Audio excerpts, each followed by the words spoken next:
Hello, this is Chris from the Obstacle Doc, and today we're going to look at implications at the neck or the cervical region, specifically looking at neck weakness in the upper cervical region. There are a group of small muscles in the upper cervical region in our suboccipital area. These muscles are very important as they can provide stability for our head on our neck. Our head weighs a lot. There's a lot of brain power in here. It's almost like a bowling ball resting on a straw. So when we think about that, upper cervical neck weakness can have a lot of implications into different types of symptoms that we might hear in the clinic.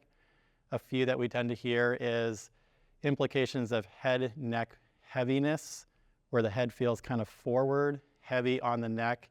It usually gets worse as the day goes on, typically because the person is having difficulty holding their head in a proper position. Other areas that we'll hear is headache manifestation. Because of the inability for these muscles to support the head, the weight of the head puts a strain due to both lack of position and forward position, putting strain, referring into areas of the head in a headache pattern. A third thing that you can also hear are our TMD or TMJ pain patients, pain at the jaw joint. Again, when that head is kind of resting forward due to lack of control in these neck muscles, it can put an indirect strain through the TMJ itself. So yes, we can treat the TMJ specifically, but as we look out more globally, implications of head-neck interface can play a role on TMJ problems. When we look to test for upper cervical neck strength, a common test that we can do in the clinic is with the patient lying down on their back.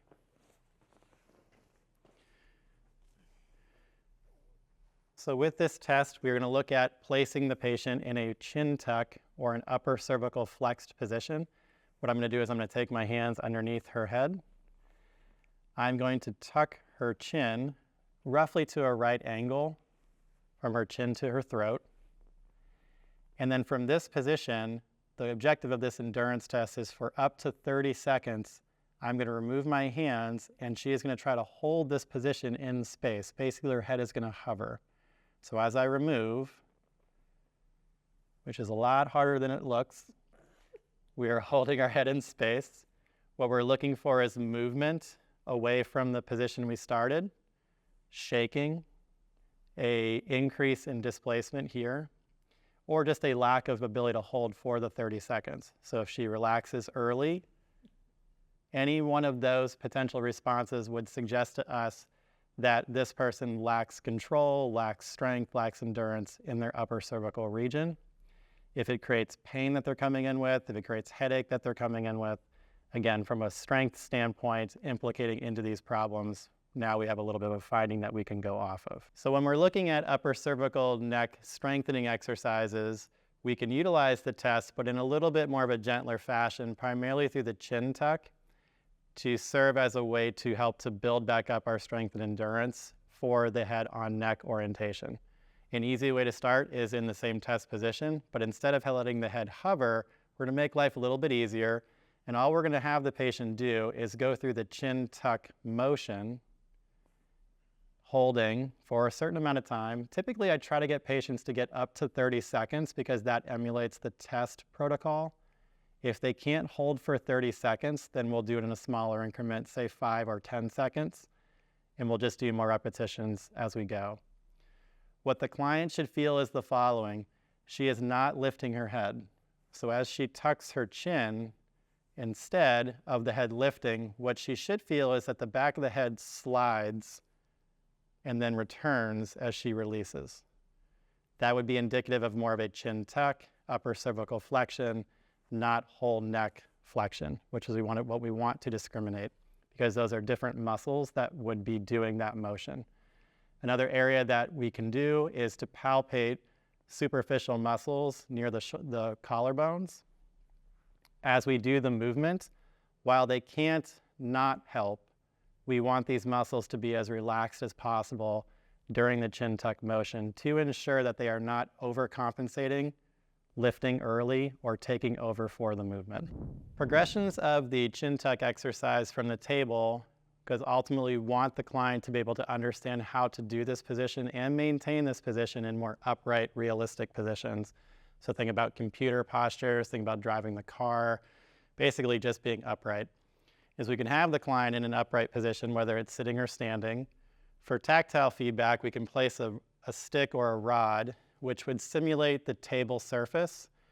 So with her being able to hold that position, we're now going to have her do the same exact chin tuck, where now the back of the head would slide up and down the stick, not coming forward or away, which again would signify gross cervical flexion, not upper cervical flexion, which is what we want.